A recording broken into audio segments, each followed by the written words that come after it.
Good evening and welcome to the podcast of the Sultans of Shadilay. I am Bezic, your moderator for the evening. We'll just go through some very quick introductions. I am the resident Queenslander from Australia, and I'm also joined by Jezza. G'day everyone. I'm from South Australia, and I've been enjoying getting rained on today while working. It's been wonderful. And looking forward to having a chat. And yes, I'm a few beers in, so expect me to be a bit loud. And I have better mic quality. Hopefully everyone agrees. Certainly an improvement. Second Plague. Yeah, so I'm Second Plague. I am the resident American Christian. And you might know me from the Lotus Eaters as the guy who, does all those impressions and shit. And, yeah. Fantastic. Spoon. Greetings, gentlemen. I pray the day finds you well.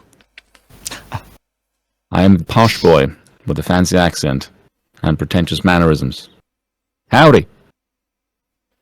Thank you. And last but certainly not least, Trim. Hello, everybody. I am the resident Norwegian with a humongous ego, a degenerate mindset, and a zero understanding of what the hell I'm doing. Sounds good. So, as is the plan, we are just starting off with a bit of a Lotus Eaters after show, looking at how Biden is causing America to fall apart. Shall you take us away, Second Plague? Yeah, so, just first off, Joe Biden is just terrible. He's just so bad. We know that already. Yeah. So, he's paying Americans not to work and shit, which is just kind of ridiculous, especially since a lot of people are getting vaccinated at this point, where it's do vaccines work, Joe? Can we go back to work? Why are you paying people more than the minimum wage, Joe? Why would they go back to work if that's what you're doing? And it's also just kind of ridiculous because to pay for all of this, it is the money printer go burr meme. And, after our government has done an absurd amount of spending on COVID to begin with, Joe Biden shows up and he's like, okay, now what we need to do, we need to print $10 trillion and we're gonna build back better with the American people. And fucking yikes, Joe. Inflation is just an awful thing because, we fight real hard against a wealth tax happening because that's kind of fucked up. You're getting taxed for, income that you've already paid tax on, and we all recognize that is messed up, but... Wait, that's a new thing to you? But, well, the thing is, if you print more money, then you're essentially doing a direct wealth tax on literally everyone who has any amount of money whatsoever, because you're redistributing the amount of money within the money someone has into, money that has just been printed. And so, not only are you wealth taxing basically everyone, but it's under the table because the dollar amount looks the same, but unlike a tax, it's not that obvious. So it's this very shady, sketchy way of taxing people essentially, where they don't notice and it just affects everyone, which is just not good. And he also revoked the Keystone Pipeline permit, where it's we're not gonna fucking build a pipeline or some shit with Canada because environmentalism. And it's okay, well, great, Joe, except we're still gonna be using the oil, so where's it gonna come from? Oh, I see. Instead of enriching a culturally similar ally and neighbor, we're going to be giving money to Saudi Arabia, Joe. How is that a good idea? And, he can just completely hide from any responsibility for any of this, because all he needs to do is get in front of a camera and say, oh, well, this is about Canada or Saudi Arabia. It's about you, your family, the people of the United States of America. And what we're doing is damaging the environment. And that needs to change. The American way needs to change. We gotta come together. And, the normie just kind of looks at him like, oh, what a unifying figure. What a moderate. And when he says Second. come together, he does not mean as coming together in a group. Joe, step away from that teenage girl. Stop sniffing her hair. Bad joke, bad spray bottle. It doesn't work. It's a right. Get the crowbar. What I think you're missing is that he's after a return to the past, right? He's wanting to build back better, because what it is he's missing Long Pig. You need to get back to when America was great again, right in the midst of the Great Depression. That's where he needs to get things back to. I think you just want to go back in time because you want to meet Corn Pop again and finally settle the score. He was a bad dude, and he ran a lot of bad boys. Train. With the rusty razor. Got to keep it in the water barrel. Make sure the razor gets rusty. Put it in the right barrel, get it rusty. Bang it on the side of the curb, get it rusty. He may stab me, but I'm gonna wrap this chain around his neck.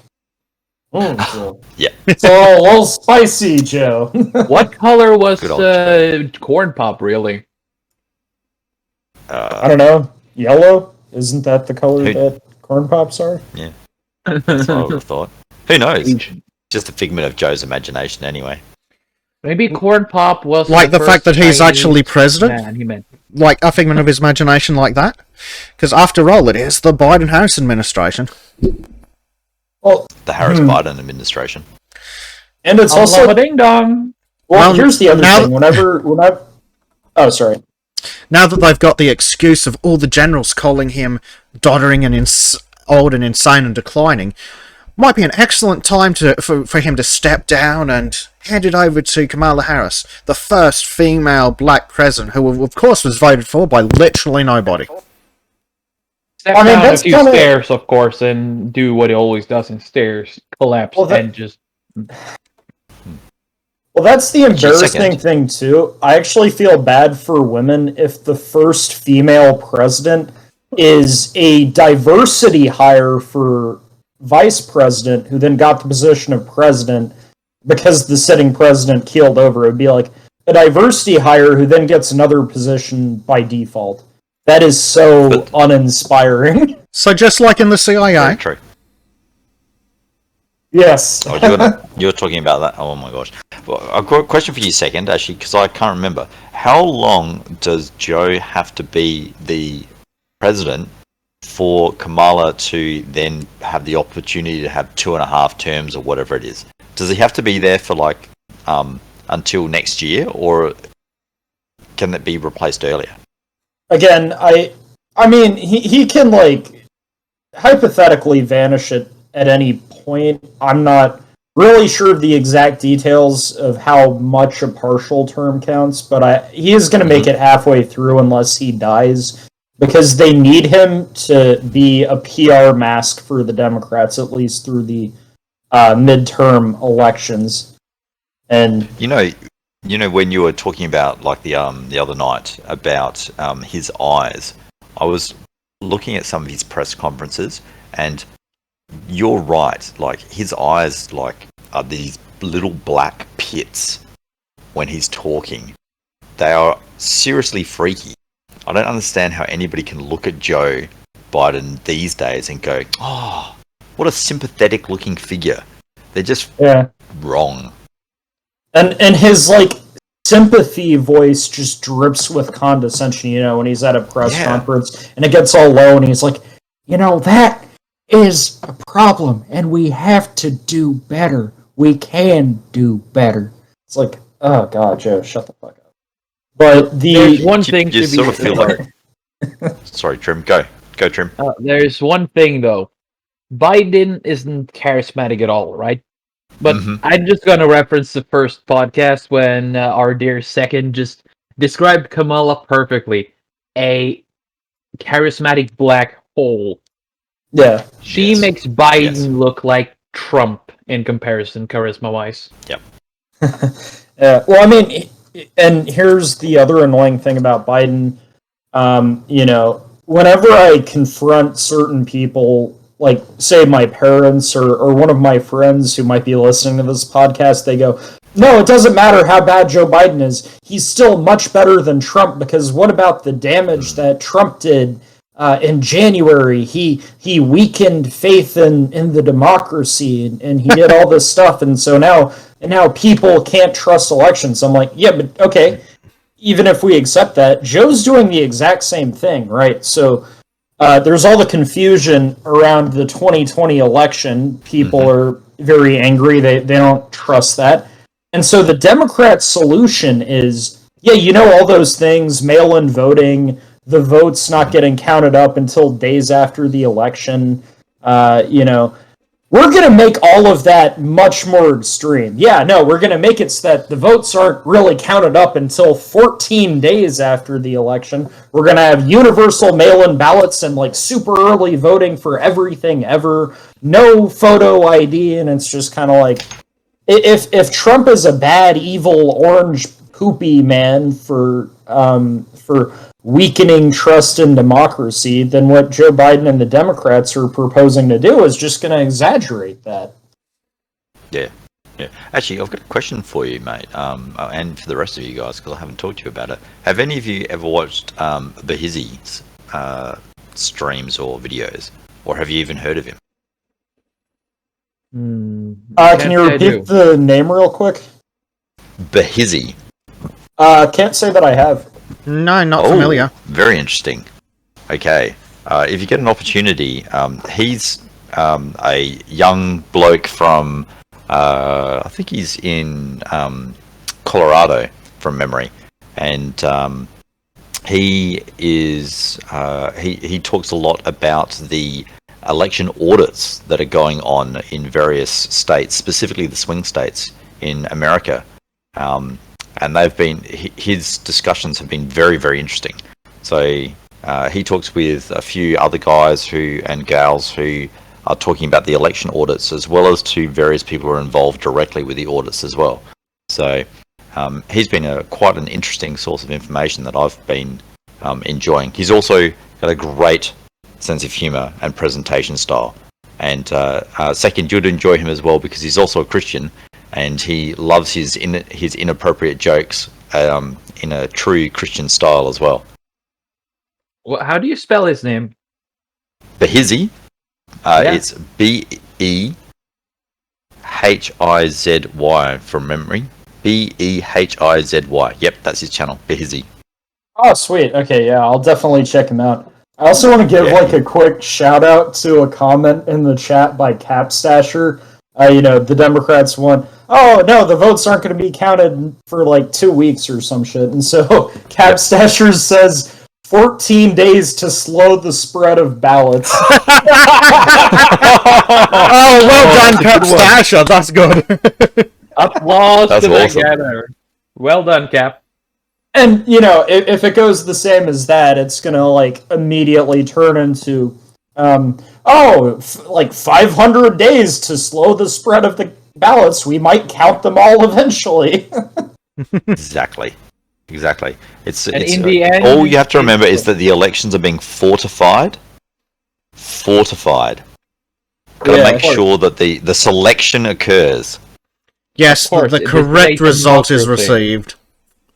Yeah. Yes, correct result. And it is kind of a white pill that to fortify, or that for Joe Biden to win the election, they had to fortify it, have a cabal of like media outlets burying negative stories about Joe Biden. They'd have the Borat guy releasing Borat 2 timed perfectly to distract from the Hunter Biden story. And they had to have COVID hit during the end of Trump's presidency. All this stuff had to happen for Joe Biden to become president. And now he's just kind of like screwing the pooch. And that's going to show up in the midterms and the 2024 election. And the real question is how, are they going to be able to keep a lid on that with Joe Biden's whole, oh, well, we're the United States of America mask? Or is it going to... Oh, my God. Well, you also Why? one more thing along with everything else Biden has under his wings. We also need to, give a solid thanks to the scourge of necromancers who so bravely stood up and channeled forth all the zombie hordes who just came back just to vote. Disavow. Disavow. Cancel it, YouTube. Don't shut the stream down, please. It was a joke. We're It being was good a boys. joke. We're joking. It was a I mean, joke. yeah. For legal obviously, reasons, we're necromancy- required to say that was a joke. For legal reasons, that's a joke. For serious Cindy and Mafia, please don't kill me. That's a joke. That's exactly right. Yeah. You don't want to be like Clinton, but No, like but- the other thing. Now the question I've got for you, like around the midterms, right? Now they're all for House seats, are they, or are they for House and Senate? So House seats are every 2 years. Senate seats are every 6 years, I think. Yep. I'm pretty sure. Okay. So there are Okay, going to so- be some Senate seats that are up, but all of the House seats are up, and only some of the Senate seats, I think.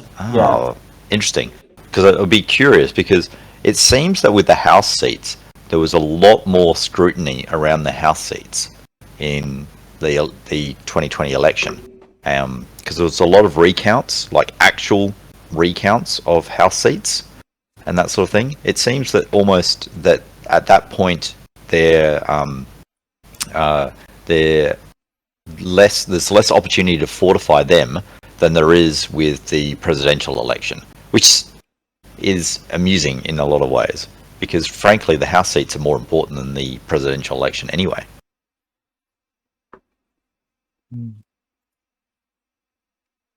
Because I sort of look at it and I go, the executive branch has, like, I'm not 100% around how the American Right. system Well, I works. mean, I think you would have more of a point, but the problem here is that a lot of what the legislative branch has done is like, Mhm.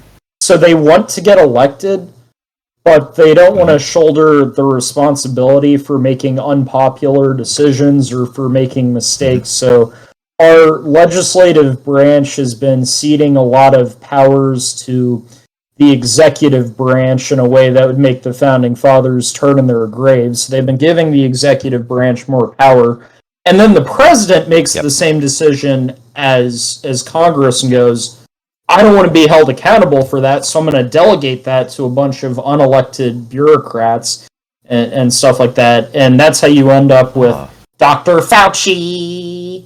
Damn And, vaccine. yeah, And then you Oh, please don't jump sing up that a song. building and But- fall down and you die horribly. exactly. Well, and the infuriating thing about that bureaucratic element of the executive branch that has all these powers that should be in the hands of the legislature is that they're not accountable to the voters. So, like, you can't vote the bureaucrats out because they're not elected to begin with. And kind of on top of that, you can't vote for the Supreme Court either. I mean, that makes sense, though. However, the Supreme Court is still under scrutiny from the media. Look at how they treated Kavanaugh, Amy Coney Barrett. Whereas with the bureaucracy, the media largely defends them with, trust the experts, trust the experts, trust the experts, even if they lie to you, and they are willing to lie to you. Fauci lied about, he said, masks do not work, do not put on masks, they actually make it worse. Actually, I was lying to you so that the medical professionals could get their masks before everyone else. It's like, okay, well then you fucking lie to me. There is no element of social trust that exists between the people and the unelected bureaucracy, and and to any degree that it does exist, it's entirely manufactured by this kind of thoughtless maxim of trust the experts. So it's just really obnoxious. Doesn't Fauci change his opinion as often as Kim Kardashian changes clothes? Oh yeah, Steven Crowder had a very good way of putting this. He said, what was the quote? So about Fauci, Crowder said, Fauci's essentially playing Simon Says with America. Because that is what it feels like. That's a great way of describing it. Yeah. I do know that he's held every position on masks since the start of the pandemic. Yes. And Well, at least that, one of the things I've always at least found that does amusing mean is that you get the opportunity to say that you are following Fauci's rules, and then just pick and choose Yes. whichever one you like. Oh, Yeah, you have the choice. yep, just Oh, like yeah. the World Health Organization. Yeah, and just that comment from Biden. The rule now is simple: get vaccinated or wear a mask until you do. Well, it's kind of like, okay, well, wait. So does that mean? So I actually got vaccinated and I consulted with my mom, who's a nurse. My mom's a nurse, folks. Okay, gang. But, you know, I What a consulted with hero! my What mom. a hero! Yeah, so I consulted with my mom, who's a nurse, before doing so, and I kind of trusted her judgment on that one. Yeah. Got the jab, held a magnet over my arm, so no reaction to any microchips or whatever. But Are you sure? Like at this point, the CDC has been like, if you're outdoors and you're vaccinated, you don't have to wear a mask. And apparently, the other day they said that now if you're indoors, you don't have to wear a mask if you're vaccinated. So I'm just looking forward to be able to tell all of the Karens who flip out on me if I don't wear a mask inside. Well, this is the official CDC guideline. Trust the experts, Karen. Yeah, that's what the Just say, I'm president vaccinated. says. Just say, I'm vaccinated, and just carry on. Yeah, I do really hate the whole I don't know, two classes of citizenship now that come from the vaccinations. I'm very happy if they ease mask restrictions though. Whatever. I'm happy for whatever I can get. I really don't want the vaccine passports though. That would just set a very bad precedent for that kind of shit in general. So it'd be a I very reckon they're bad gonna push them, precedent from though. a bad precedent. Correct. But the problem is, it's not just going to be America. It's going to be like Europe and Australia. Like, we're all going to suffer under this, and it really feels like it's an excuse in order to try and manipulate the population, so that we can what's a good way of putting it? That we'll be more amenable to similar restrictions in the future.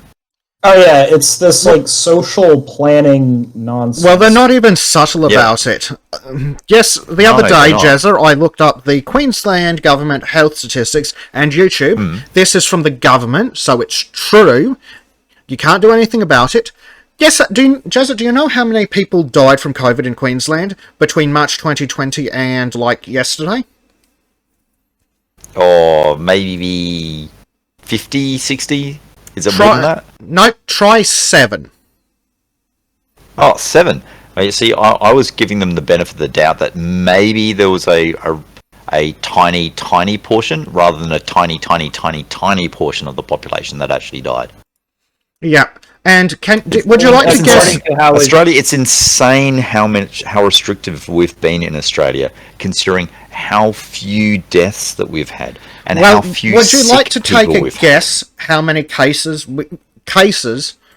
from any source we've had in Queensland since March 2020? Go on, take a wild crack. Oh, okay. 100. You've had 7 deaths. If we're to believe your government. 150 odd. Yeah, that's where I was going to go. If you've had 7 deaths. About 150 would be about the right number of cases. Try about. How many? Try about. I think it was 1,600. Was it 1,600, Trim? I'm trying to get it up on the website, but.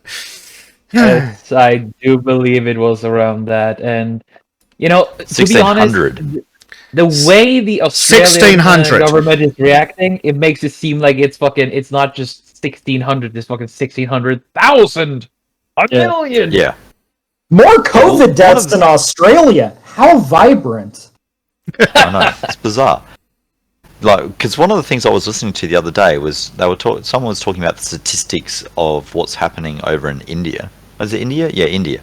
And their death rate and infection rate is just in line with their population. So it's like 1.7% or something is the mortality rate. Yeah, and they got It's that like- river thing they all bathe at as well. The Yeah. Ganges? But here's the thing: Yeah. for Queensland, the mortality rate is something like 0.0044. Yet that is the reason to shut down the entire Greater Brisbane area that contains over 2.5 million people. Over what was it? One case in the community. One suspected Sounds case, logical. wasn't it? Did he actually have COVID? Because I remember what happened with Perth. So Perth recently had the shutdown. My parents were over there at the time and all the rest of it. And what it was is that a guy had come into Perth, had tested negative in Perth, tested negative before he came into Australia, was quarantined for 2 weeks, tested negative again, went to Victoria, had a positive test in Victoria, which is possible because of the fact that the way that the testing works, you get false positives, and then was found to not be positive. So he went negative, negative, negative, positive, negative. Yep, and they locked down all of Perth over that, didn't they? Yes, they did. They shut down Western Australia over one Sounds- person who didn't actually have COVID. Sounds absolutely logical, guys. Just completely Yeah. logical. Yeah. Oh, What are you it's totally talking logical. about? This Well- isn't overreacting. Well, it's also kind of No, not at all. interesting that I've been able to predict like a lot of the left's reactions to COVID in general, right? Yeah. So I guess, back in before the 2020 election, back when Trump was still president, all of the media outlets, Trump was like, we're going to have a vaccine soon. It's going to be great. It's going to be amazing. All of the media outlets were like, no, do not trust that vaccine. It will not have gone through the proper testing. He's rushing this out. It's going to be terrible. It's going to be awful. It's going to make you sick. And as I'm looking at that media coverage of the upcoming vaccine, I'm like, as soon as the election is over, they're going to flip their tune on it completely and then insult and degrade and belittle people for saying the exact same stuff that they themselves were saying before, before Biden took office. And the other thing I predicted was, the left seems to have this kind of argumentation where it's like, as long as these measures save even one life, they are worth it, no matter what the cost is. And so I'm hearing them say that about stuff like masking and stuff. And I'm just kind of like, okay, where's the line of logic that is going to keep them from making us do this during flu season? Then the other day, Fauci comes out and he's like, wearing masks during the flu might be a thing now. I'm like, called it. It's just frustrating. That's right. See, That'll be I don't funny. have a problem with someone voluntarily wearing a mask while they are sick with an infectious disease that is transmitted through sneezing. No worries at all. But why do people who aren't sick have to wear a mask? That's what I don't understand. Yeah, Mask wearing should be for the ill. If you're ill, you should be wearing a mask so that you don't spread your disease. The Fine, mask isn't no meant worries. to keep it. The mask isn't meant to keep the virus out. It's meant to keep the virus in if you have it. Yes, correct. Yeah. Exactly Yeah. right. Here's a It's question absolutely from retarded. Everyone has to wear the fucking mask. Yeah. Sorry. Here's a question from the chat for us. From Harrison. Do you think it's possible that Australia's aggressive lockdown policy has led to them not having any serious outbreaks? Well, sure, it's possible, but we weren't likely to have them anyway. Everyone was social distancing, wearing masks, and it sure as hell wasn't worth it. And I Australia's have kind of an interesting thought about that. Oh, sorry, second. Just give me 2 seconds. I have an interesting thought around that. I think our initial hard lockdown that we went into was valid. It was every subsequent lockdown that we entered into that was invalid. The initial one, when we didn't know any better, because we didn't have any data, because China was hiding all of their own data about things. Once we were out of that period and we had the information that was coming out of, what was the country? Oh, I've just had a mental blank. So frustrating. The Chinese Taiwan? government that's not in China. Taiwan. When Taiwan released all the data about the disease that they had, at that point, we should have realized it was an infectious disease that is transmitted in a similar way to the flu. Once we knew that, bam, we knew what the response should be. If you're sick, do the same thing as you do when you have the flu. Stay home, don't go to your workplace, don't go to your school, don't transmit it to other people. No worries. I'd also be interested to know the relative age of the people in Australia. Does it have a relatively younger population? No, we've actually got what they call an aging population. Very much an aging population. We're full of boomers. So, we've got a large portion. The largest portion of the population is the boomers. So the and population is aging because feminism makes it hard to hook up, which we will get to later. Well, it's in Australia. It's not so much feminism that's fault. It's the economy, because millennials and younger aren't having kids because they can't bloody well afford anything more than a one-bedroom apartment with 3 fucking people. Yeah, and there's some interesting things around that as well. There's a lot of stuff with it. There's a lot of foreign investment. Foreign investment is allowed within Australia in our residential markets, which has driven up the price of property in the major cities, because especially those which were affected by mining boom, which happened in the 2000s. So that's a big portion of that. Yeah, and it's very expensive to buy into the housing market. And the rental market is disgusting as well. I've heard various sources say that something like you should only spend 30% of your income on housing costs. Well, if you were to live in, say, the Queensland state capital, Brisbane, your fortnightly rent would come to 80%, roughly 70 to 80% of your welfare payment if you were unlucky enough to be on welfare. Yeah. Insane. Correct. Yes. And it can be much higher as well. It is definitely, you can definitely be paying between 45 and 55% of your income on your housing here in Australia.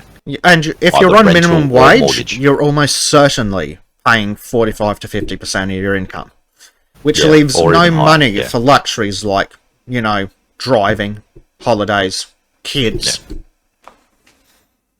Yeah.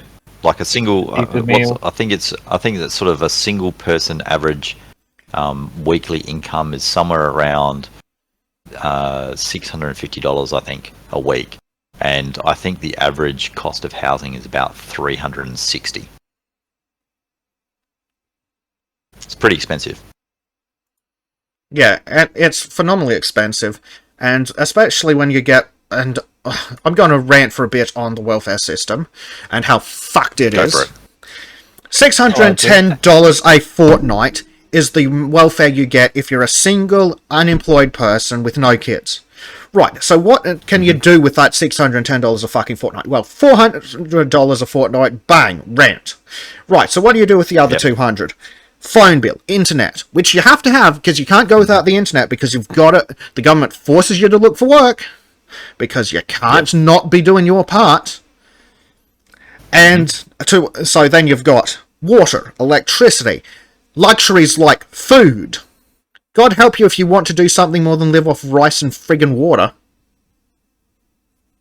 So essentially, Australia is kind of the opposite extreme to what's going on in America, is what you're saying. Where it's almost exactly where the same. Biden's paying people. Well, Biden's paying people more than the minimum wage in some places to stay home and not. Yeah, work. it sounds like he's paying him something like 110, 100%, 20% of the minimum wage. In Australia, it's 40%. Now, I'm not sure what the exact right number is, but it's probably about halfway between those two. Interestingly enough, during the I hate the word pandemic. So last year, so in 2020, I've got a mate who was on unemployment benefits during 2020, and he was receiving, I don't know, like a huge amount of extra cash while $550 a fortnight extra from March 2020 until they started reducing it. So they essentially doubled it.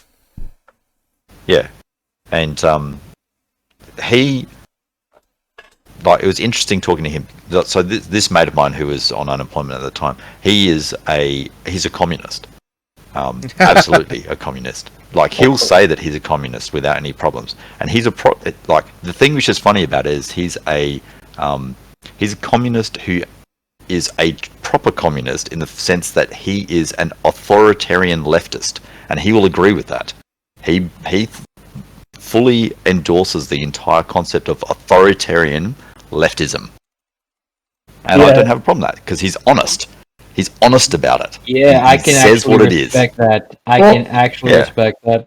Yeah, at least Yeah. he's like being fair and giving a red flag. I mean, because that is like kind of, that is a problem I have with a lot of this COVID policy stuff, where it's like, I would be more amenable to it if the left were actually willing to state any kind of limiting principle that would like prevent them from taking things much further than, you know, what they're ostensibly arguing for initially. It's like with the whole like masking thing, they don't give a limiting principle to that. There is no limiting principle that they have stated that would keep them from making us do it during flu season. Like it's kind of ridiculous. Like, you know, I want them to state the limiting principle, or like something like COVID vaccine passports. I wouldn't be necessarily opposed to that if they were like, oh, once the pandemic is over, we're done with that kind of thing, like, at all. But I know that because they have no limiting principle, you know, I'd be very worried about that leading into some kind of like weird Chinese style social credit system, because they are never able to put any kind of limiting principle on the things they're arguing for. At least with the person that you're describing, he's willing to admit like that, no, I'm going to take this to the furthest extent possible. But, you know, the people who have no limiting principle, and then when you point out where their line of logic could lead, they're like, oh, you're just a conspiracy theorist. That's obviously not going to happen. That's just some fringe nonsense. And then 5 years later, the fringe nonsense becomes part of the mainstream conversation. Yeah, well, what I think it is that the lying left, the progressives, argue from like compassion. They want ultimate compassion. They want everyone to be safe and well, which of course we know is a fallacy. You cannot have a society where everyone is safe and well. For one thing, individuals who are autonomous and have the ability to look into their own lives and make decisions about it are not going to choose the safest path forward, because they're going to look at improving their situations, which is going to require risk. Whereas my mate who's a communist, he looks at it and goes, you do not have, well, sorry, I'll change that. He looks at it from the Marxist view, which is that the individual is not capable of making rational decisions, and therefore the state needs to make those decisions for you, and you then need to lump it. Okay, I can understand. Clearly never met a politician. Well, that's right. He's a lifelong Labor voter here in Australia, and Labor fully endorses that viewpoint as far as I'm could be worse. He could be a filthy Liberal voter. Well, I'm going to say something controversial. I'm going to. I'm going to say something. I'm a small level liberal. I do think we should be like somewhat charitable towards the average lefty. I don't think the average lefty is lying and pretending that they're arguing for less than they are. Like they're not like Klaus Schwab, who's like, oh, the Great Reset, where it's like obvious. Yeah, it's not going to stop there, is it? And he knows it's not going to stop there. But I think with the average lefty, it's more so that they don't have a limiting principle, and they don't realize that. So if you ask them right now if they believed insert wherever what they're arguing leads to 5 years from now, they'd be like, oh no, obviously I don't support that. And they'd be telling the truth. But then 5 years from now, they're going to find themselves worked into that position by a logical progression of things. So I don't think those kinds of people are being dishonest. I just don't think they're aware enough where the line of logic they're going down will lead. Yeah, well, what I think is they're victims of the Overton window. Sorry, go Trim, go. Well, it's exactly what you said, though. They are also the victims of their own compassion. Yeah. It's just they want everything to be good, everyone to be good, but the problem is we're all separate individuals, and we're all gonna meet a different fate, and they just the worldview they have doesn't coincide with that. Yeah. Because I sort of look at it and I go, the Overton window has moved so far that the sort of the leftists who were the ones who were who were looking for the welfare state leftists, I guess is a nice way of describing them, is the welfare state leftists, have now found themselves looking over at the progressive leftists who have hurtled off of the cliff and are now so far away that the welfare state leftists are looking at them and going, what the hell happened to them? And looking over at those of us who are more centre-right and right-leaning and going, why am I standing next to you guys all of a sudden? How did this happen? Because they don't really agree with conservative values, but they're now, because of the Overton window, they're right next to us, you know, because the progressives are just so far away from us that how are we meant to even communicate with them? So, it is true, to respond to a point in the chat, the ideological shifting effect does exist on both sides, but this is something that Jordan Peterson has talked about. There is more of a boundary to that on the right. There is like a limiting principle, and the way Jordan Peterson puts it is, the moment you start talking about racial superiority or anything of that sort, then you've definitely gone over the line, and you will get punished for that, generally speaking. There's not the same hard line on the left wing of the spectrum that prevents things from going to communism. And to some extent, while it is true that the right can shift, can also have that risk, I don't think it's something that is as present at the moment because of the dominance of the left-wing cathedral over society. I think a lot of, because there is like a lot where the right does shift and compromise to the left. I mean, you know, you get a lot of people talking about how radical Trump is, but despite being a Republican, he is the first president to agree with gay marriage when he got into office, for example. Yeah. And you also have kind of things where in my home state of Texas, which has like an entirely red legislature, you know, banning pumping kids up with cross-sex hormones, is having difficulty passing through my state legislature because some Republicans are squeamish about that. Like, oh, is that like a bad thing? Like, that is something that they have been moved on, where it's like, yeah, you're a conservative, you're in favor of pumping kids up with cross-sex hormones, and you know, other stuff in the UK, like where the Conservative Party in the UK, though they've been kind of standing more up for their principles recently, have been just kind of shifting to the left and low-key conceding to almost every social position that the left-wing party there has put out. I definitely do think that radicalization on the right wing is something that does need to be considered, that does need to be worried about, and we definitely need to put boundaries so that the same thing on the right doesn't happen on the left. But I don't think that is as much of a thing at the moment because of the circumstances. If the right wing were to have a comparable level of power that the modern left wing has in like social institutions, I think the ideological shifting of the right would be a lot more dangerous. But I'm not really sure how much of that is ideological shifting and how much of that is, I don't know, conceding on certain points that otherwise wouldn't be conceded on for the case of real politicking. Yeah. Because I sort of look at it and I go, conservatives, because I view myself fundamentally as a conservative. I say I'm a liberal for European viewpoint, I'm probably a liberal, and American viewpoint, I'd be right-wing, and in Australia, I'd view myself as a conservative, if that makes sense. And in Britain, you would be, I'm a conservative.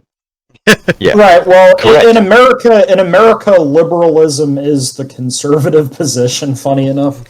Strangely enough, just to jump in, Bundle of Sticks has a comment for us on the lovely times that people in welfare are having. They can't get mortgages, even if they technically can afford it, because in Australia, Of course, you have a minimum income guaranteed by the state, but even if you've got that, you can't get a mortgage, so you can never get out of the renting trap, so you're just straight up screwed in every direction. Wow. Yes. Sort Well, of. actually, there's one thing I want to point out. Another point of pride for Norway. Really, there's starting to be this program where people who can't afford like you have to have like 15 or 20%, in order to make for a loan to buy a new house. Yeah, we're the same. Yeah. Yes. There is a system coming up very soon where you actually can borrow the money without having that original sum.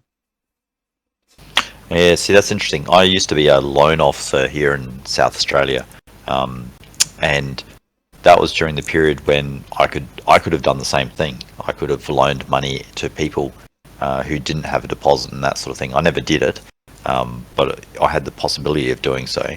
And then shortly after I stopped being a loans person, was when the GFC happened because of all of the ridiculous loans that were being handed out to people.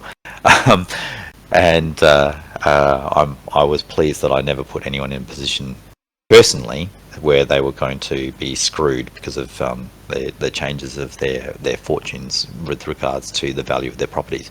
Talking about low income people, like people who are unemployment, being able to get loans, I know that South Australia, for example, there is a specific loan type which is aimed at low income earners in order to purchase homes. The problem is the value of homes has grown to the point where they're not able to make use of that effectively anymore, and that's one of the issues. I think that's a bigger issue than not being able to get the money in the first place. The issue is that the average price of homes has moved out of the range where even a low income earner can, even if they could afford it, technically speaking, afford the loan repayments, the value of the homes has moved outside of the range where they can then be given a loan, if that makes sense. I'm not sure if I explained it very well. I'm a lot of beers in, so sorry about that. I think I got the gist of it at least. Though the one of the criterias for getting that loan though without a deposit is that you have to have a job at least, so have to have an assured income, so you're able to pay at least the minimum required amount. Mm-hmm. Yeah.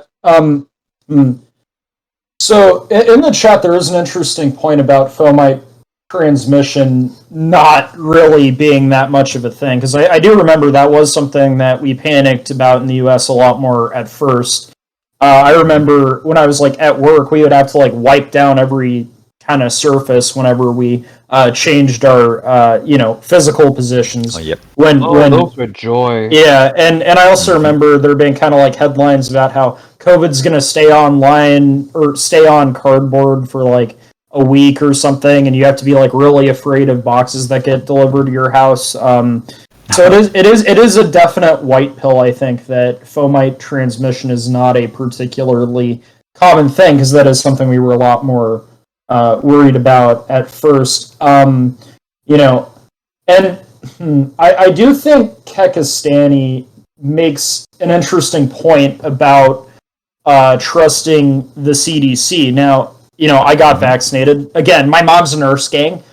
So I don't think she's trying to sell me anything. So I trust her judgment when it comes to the vaccine. And I didn't get sick from it. I haven't suffered any side effects. But it is the kind of thing where if the CDC says that the vaccine is safe, I can understand why some people would have a more difficult time trusting that when Fauci lied about the masks for the sake of social engineering. I could very easily see it being the case that if something like the vaccine had some like health risks that would make it a net negative for somebody in their early 20s, I don't think the CDC would communicate that. I think they would want people to get vaccinated so that the old people won't get COVID and die. But I don't think they would communicate honestly what the risks of that are to younger people if they thought that doing so would keep them from getting vaccinated. Again, I'm not saying don't trust the vaccine. I trusted the vaccine. I took the vaccine. I'm very happy to have taken the vaccine, but I can understand why these kind of social planning institutions that have demonstrated a willingness to lie in order to achieve a desired outcome, why somebody would be skeptical towards trusting their judgment, which is why I think that Fauci lying about masks at the beginning was one of the worst things he could have possibly done, because it puts every statement made since then in question. Like, a person being advised to take the vaccine can trust that the CDC is arguing for what is the best thing to slow the spread, but can they trust that the CDC is arguing for what is best for them individually? And if they can't trust that, then acting in their own self-interest, why would they risk it? I think it is the lack of social trust that has been, I think, eroded in a lot of these institutions. That is a very real problem to the general public having an understanding of the scientific consensus. Yep. Well, that is actually a good point. The CDC is pretty hawkish about being concerned about blame reduction. They stopped the Johnson & Johnson vaccine for six people with blood clots out of 6.9 million who took the vaccine, which is a much lower risk of blood clots than for the birth control pill. So they just do a lot of stuff that erodes kind of trust in what they're saying or trust in the vaccine, where, there are two different kinds of errors that are made, obviously. I mean, my problem with the vaccine is that I just by standard don't trust the vaccine. It at least hasn't been, made for at least 3 years, Just you want to see that it's got a track record. I sort of look at it in a similar way as well. I sort of look at it like it's a flu vaccine, if that makes sense. Yeah. Because it is a flu vaccine. It's just it's a targeted flu vaccine as opposed to a generalized flu vaccine, is how I sort of look at it. Makes sense. Yeah. Well, I'm sort of curious as once we have the vaccine rollout effectively, how likely are we going to see the flu deaths start getting reported again? Yeah, I do find it interesting that George Floyd was the only one with COVID who died, who apparently did not die from COVID. Like, if you have COVID and you get run over by a car, you're counted on the COVID death stats, right? But George Floyd had COVID, and we all know it's nothing but Chauvin's knee that killed him. Of COVID. He didn't die of COVID, and nor did he die of Chauvin. He died with COVID and with Chauvin. Yes. He died. He died from all of the above. Yeah, I think that it would be very interesting if, like, these kinds of statistics would do, like, kind of a kill-death ratio kind of thing, like on video games, where it's like you have your kills and then you have your assists. If we could, like, count COVID's kills and COVID's assists, I think that would be an interesting way of doing it. Oh, man. COVID would have so many kill assists right now. But then drunk driving, holy crap. Let's not talk about drunk driving. That kills a lot of people. I think it's the biggest killer of just about any cause in Australia, if not the second. Yeah, it's so pretty high up basically, there. I'm shaming every single idiot who drives drunk. Don't do it, and if you do it, screw you, stop doing it. And if you get blackout drunk, stay away from driveways. Especially if your best friend is driving. Yeah. That's a story for another time. I'm very safe. When I'm drinking, I sit down and I can talk, but eventually I just fall asleep. That's nice. So if you start hearing me snore, that's what's happened. Okay. Is that when I should start screaming out randomly to get you awake, or, is that... No, that won't happen anytime soon. I'm all good. It was a... Yes, and who was it? I just saw a thing pop up on our chat thing. Yeah, I would love to do an Alex Jones was right section. That'd be amazing. Oh, yeah. Well, he was right. Well, he understated it. They weren't turning the frogs gay, they were turning the frogs trans. And, as the second plague of Egypt and a proud Sultan of Shadilay, I am upset with what they are doing to my fellow brothers and sisters. It's just a shame what they're doing to the frogs. Yeah. Well, thankfully, frogs. their generals are speaking out about it.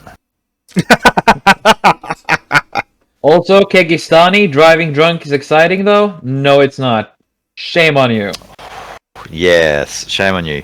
And I can say shame on you as someone who has lost their license at once upon a time. Many, many years ago. We need Sargon's bread-eating shame bell. Oh, I have a shame. Oh, no, I'm in the wrong place. No. I was, Where am I you up can at the other say, place? "Where's the harm?" But no, where is the where's the where's the virtue? Exactly. It's like, Where's the virtue? all these shit heels, like, where's the harm? Where's the harm? No, where is the virtue? Have you listened to me talking about thick concepts? The thick concept of not driving drunk. Although I will say, eating bread is a thick concept in Christianity. So, yeah, walk with Jesus. He'll protect you from keto sharia. Yes, he will. I support the Caliphate and its union with Christianity. I do have to say, I do sort of look at the whole keto sharia quite. I quite agree with it, but no, I'm not going to stop breaking bread. It's a religious belief. We can. That's all right. There we go. Holy, Jesus, that was enough? loud. that was perfect. Are you ready? Shame. Shame! Alright, well, my friend Harrison has informed me that he has to leave the podcast, so goodbye, Harrison. Bye, Harrison. Bye, Harrison. That's all right. I don't even know what time it is. Oh, okay. It's Still not too almost. bad. Yeah. So 1 o'clock for you, mate. It's 1 o'clock for you. Yeah. I'm here. So to wrap up the Joe Biden segment, before we get on to the next one, essentially, money printer go BRRRR, inflate the currency, steal the wealth that is inherent to the dollars people currently have, fuck the economy, pay people to not work, and be surprised when the economy is not doing as well as it should be. Cancel the oil pipeline for environmental reasons, but we're going to still be using the same amount of oil. We're just buying from fucking Saudi Arabia, so that's great. Trump was an evil man for weakening democracy or something, but the Democrats are going to vote to exacerbate the same issues that cause people's skepticism towards the 2020 election. So they're not doing any better. They're making the situation worse to whatever extent. Trump is a bad man for doing that. They're just going to make the issue worse and the polarization worse. And Joe Biden can just do all this like radical shit and get away with it by going, oh, well, it's you, the United States of America. We, the people, is the government. And so, yeah, Joe Biden is awful, and I hate living under him as my president. But I will say he is my president. I'm not going to go full leftist and be like, not my president, not my president. No, he is. That is the reality of the situation. It's terrible, but facts don't care about my feelings. Yes, they do. Well, depends on whose feelings and what kind of feelings. That's right. Trim, That's maybe right. be careful what channel you're in, just for the record. Yeah, I just realized was in general and not there. Hi, I hope you enjoyed this segment from the Sultans of Shadilay podcast. If you like this segment, please click like, comment, and subscribe. Also, check out the full podcast in the description below.